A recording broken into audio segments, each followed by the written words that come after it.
안녕하세요, 한영민입니다. 오늘은 영어를 잘하게 되는 방법에 대한 이야기를 하려고 합니다. 항상 제가 이제 오랫동안 강의를 해오면서 제 학생들에게 했던 말들인데 좀 이걸 짧게 요약해서 말씀드리려고 합니다. 이제 기억하실 것은 제가 오늘 말씀드릴 내용들은 영어 성적을 높이는 방법이 아니라 영어로 소통을 잘하도록 할 수 있는 방법에 관한 이야기입니다. 그리고 영어를 잘하게 되는 방법이 여러 가지 주장도 있고 다양한 이론들이 많이 있지만 제가 직접 경험하면서 이게 가장 효율적이구나 라고 생각했던 것들이 있고 그것을 강의를 하면서 어느 정도 정리를 하게 되었습니다. 그리고 오늘은 여러분들에게 꼭 말씀드리고 싶은 게 또 하나가 있는데 영어를 우리가 공부한다고 생각할 것이 아니라 영어를 경험한다고 생각하셔야 됩니다. 주변에 영어 잘하는 사람 있나 떠올려 보라고 제가 말씀을 드리면 학생들에게 대부분 한참 생각하다가 바로 떠올리는데 그 떠올리는 사람들은 다 소위 교포라고 하는 분들입니다. 해외에서 오래 산 사람들을 말하는 거죠. 국내에서 열심히 공부해가지고 영어를 잘했다고 하는 사람들을 찾기가 너무 어렵습니다. 근데 그게 무슨 말이냐면 국내에서 영어 하기가 힘들다는 얘기이기도 하고요. 해외에서 오래 살면 영어를 잘하게 된다는 당연한 이야기입니다. 그럼 도대체 해외에서 오래 사는 것이 무엇이길래 해외에서 오래 살면 영어를 잘하게 되고 그렇다면 국내에 사는 성인들에게는 영어로 소통을 잘하게 하는 방법이 없을까? 아닙니다. 방법이 있습니다. 그리고 제 말씀만 드릴 것이 아니라 영상을 하나 잠깐 보여드리려고 하는데요. 과거에 KBS에서 스페셜로 그들이 당신이 영어를 못하는 진짜 이유라고 하는 그 영상을 찍은 적이 있었습니다. 근데 사실 이걸 보고 제가 정말 깜짝 놀랐던 것은 이 영상이 나오기 오래전부터 제가 했던 말들을 이 KBS 스페셜에서 거의 똑같이 해주고 있었던 겁니다. 그래서 제가 안 되겠다. 나도 그럼 내 얘기를 한번 영상으로 담아봐야 되겠다라고 생각을 해서 당신이 영어를 못하는 진짜 이유가 아니라 그들이 영어를 잘하는 진짜 이유라고 하는 동영상을 찍어서 유튜브에 게시한 적이 있었습니다. 관심 있는 분들은 별도로 찾아보십시오. 그들이 영어를 잘하는 진짜 이유. 제가 말씀드리고 싶은 것은 경험이라고 말씀드렸죠. 근데 경험이라고 하는 것이 무엇이냐면요. 영어를 어떤 상황에서 어떻게 쓴다라고 하는 것을 영어 모고자들에게 계속 들어야 합니다. 그래서 이런 상황에서 이런 말을 쓰는구나 라는 걸 알아야 되고 또 어떤 상황이 되면 나도 그 말을 떠올려서 하게 되는 거예요. 그런데 제 말은 그걸 인위적으로도 할 수 있다는 겁니다. 인위적으로 하는 방법에 대해서는 영상을 보고 제가 말씀을 드리겠습니다. 그리고 영상을 보고 구체적으로 나는 한국에서 대한민국에서 영어를 어떻게 해야 되는지를 간단히 말씀드리겠습니다. 영상 먼저 보시죠. 2차 세계대전 당시 각 나라는 상대 국가의 정보 수집을 위해 외국어에 능통한 군인들이 많이 필요했습니다. 미국 국방부 또한 2차 세계대전 당시 외국어를 가르치는 언어교육원을 운영했습니다. 언어를 배우는 군인들은 대부분 20살이 넘은 성인.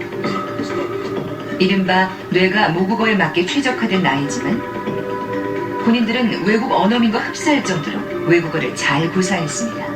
The Army Language School becomes really well known for a technique called the audio-lingual technique, which was a heavy focus on conversation and listening. So speaking and listening, and also kind of a lot of rote memorization of drills. There was a lot of drills and dialogues that the students would memorize back then.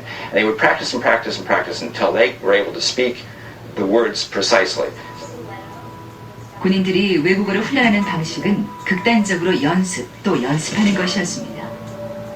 하루 20시간 이상 2대1로 2명의 선생님이 던지는 질문에 대답해야 했죠. 계속적인 질문 공세에 군인들은 생각할 틈 없이 빠르게 대답해야 했습니다. 이렇게 6개월이 지나면 외국어로 의사소통하는 것에 막힘이 없게 됩니다.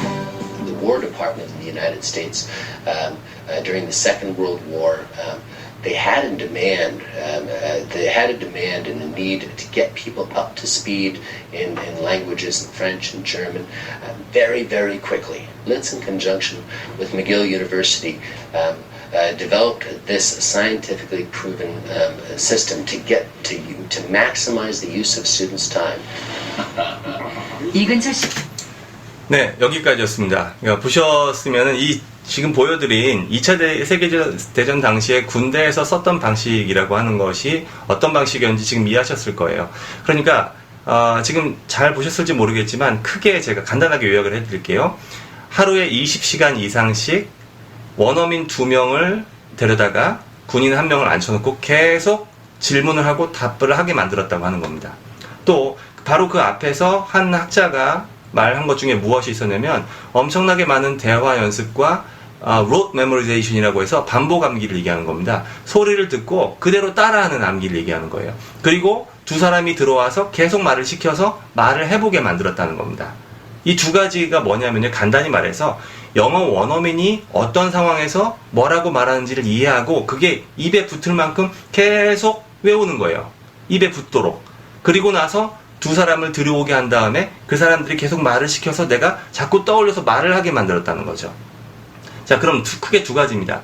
영어 모국어자들이 사용하는 말들을 내가 알아야 할 거 아닙니까? 그래서 이게 계속적인 인풋이 있고 또 영어 원어민들과 계속적인 소통을 통해서 내가 영어로 떠올려보고 말해보는 아웃풋이라고 하는 단계가 있는 겁니다. 제가 초반에 영어는 경험이라고 말씀드렸죠. 그 경험이라는 것의 핵심에는 소통이 있고요. 소통이라고 하는 것은 수도 없이 많이 들어보면서 나도 그 말을 쓸 수 있도록 적절한 상황에서 만들고, 두 번째는 실제로 내가 소통을 많이 해봄으로써 말을 써서 점점 내가 쓸 수 있는 말의 양이 많아진다는 얘기입니다.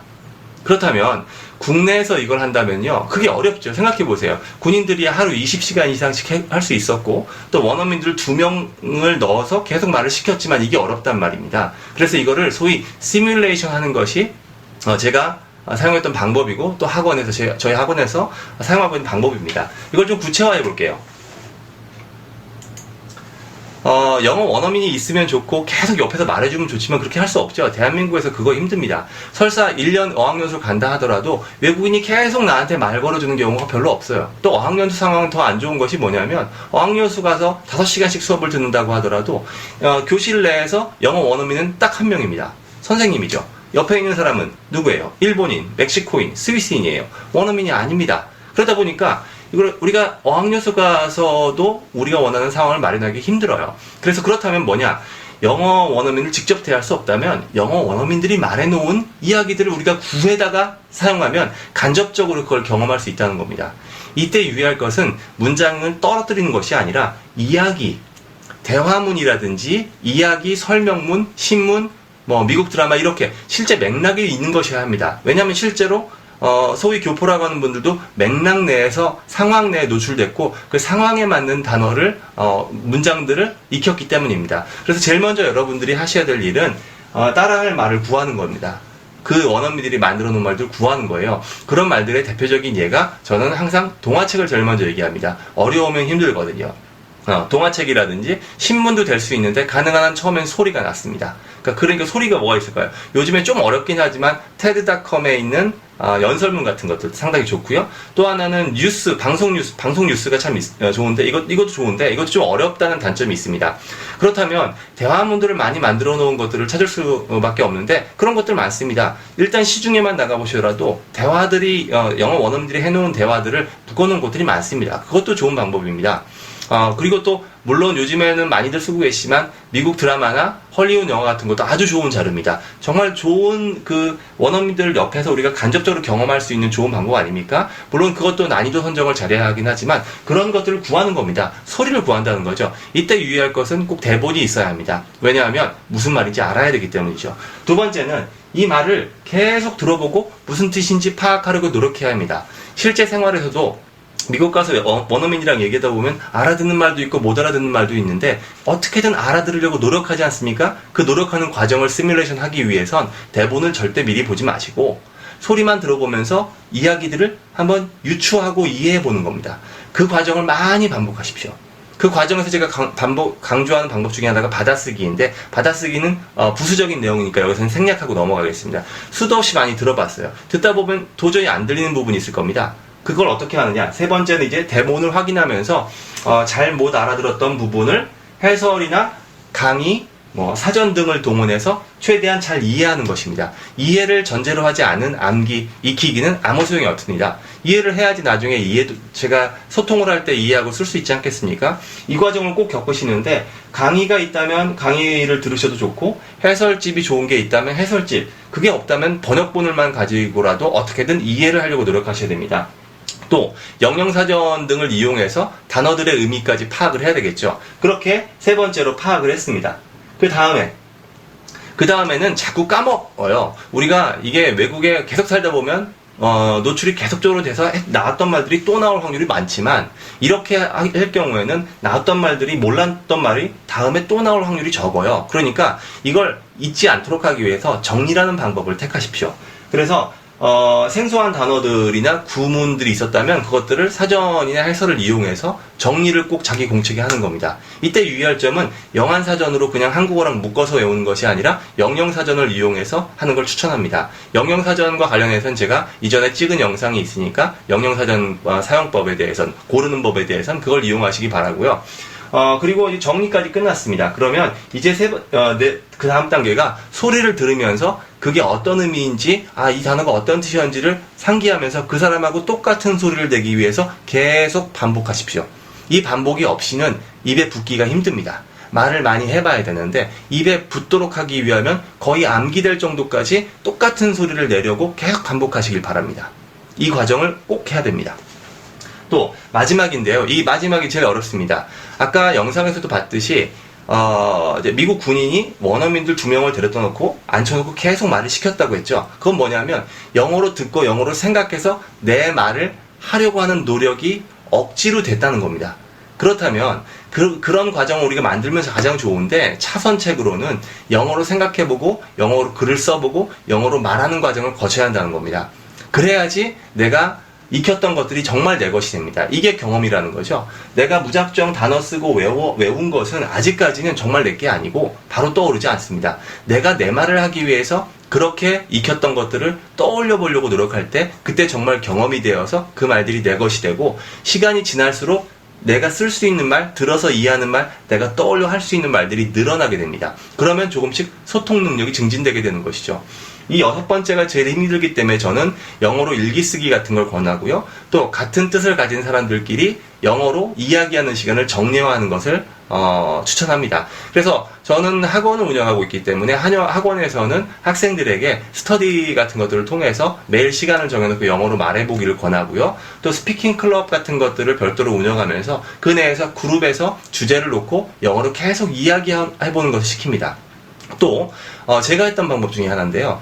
앞에 사람이 없다 하더라도 사람이 있다고 생각하고 어떤 주제에 대해서 영어로 중얼거리는 겁니다. 이게 좀 웃겨 보일 수는 있는데 저한테는 그 방법이 상당히 좋았습니다. 당장 생각해 보세요. 내일 데이트를 나가는데 그 데이트에서 만날 분에게 뭐라고 말할지 한국말로도 혼자서 중얼거리고 거울 보고 하지 않나요? 영어로도 마찬가지입니다. 내일 내가 발표할 일이 있으면 영어로, 오늘 거울 보고 발표하기 위해서 연습 많이 하죠. 그렇게 생각하시면 됩니다. 실제로 내 생각을 영어로 담아보면 다음에 그 이야기를 할 때 훨씬 입에 잘 붙어 나온 걸 알 수 있습니다. 이 과정이 지금 6개를 썼는데요. 크게는 2가지였습니다. 요약을 해보자면, 수도 없이 많은 영어 원어민들의 대화나 이야기들을 구해다가 소리로 그것을 충분히 내 것으로 익히는 과정을 계속 하시고요. 한쪽으로는 영어를 계속 생각해보고 영어로 계속 말해보고 영어로 계속 써보는 과정을 반복합니다. 이 과정이 실제 소위 교포라고 하는 분들이 경험에서 언어를 익혀가는 방식과 가장 유사한 방식이고, 이것이 어려울 것 같지만 몸에 익기 시작하면요, 나중에 조금씩 여러분들이 이 효과를 체감하게 됩니다. 이런 효과를 보통 저는 어떻게 체감하냐면요, 영화 볼 때 체감을 합니다. 헐리우드 영화나 미국 드라마 볼 때 중간중간에 자막이 없이 보는데 어떤 부분들이 이렇게 덩어리가 귀에 쏙 들어오는 경우가 생겨요. 그런 것들이 이 시간이 늘어나면서 늘어나게 됩니다. 전체 5분 중에 알아듣는 부분이 1분이었다면 이해하기 힘들지만 이게 조금씩 늘어나면서 이해할 수 있는 부분들이 늘어납니다. 그럼 정말 그때부터 가장 재밌어집니다. 그 시기까지 가는 그 고통스러운 기간만 견딘다면 그 이후로부터는 영어가 막 내가 구해다가 공부하고 노력해야 될 대상이 아니라 영어로 정보를 습득하고 영어로 그런 영화들을 보고 내 삶이 훨씬 더 윤택해지고, 더 나아가서는 우리가 직장에서 영어를 사용한다든지 앞으로 커리어에 활용할 수도 있을 것입니다. 이게 참 오래 걸릴 일인 것 같지만 소통을 위한 영어를 배운다고 할 때는 사실 이 방법에서 크게 벗어나지 않는 것이 가장 옳다고 생각합니다. 여기까지 하겠습니다.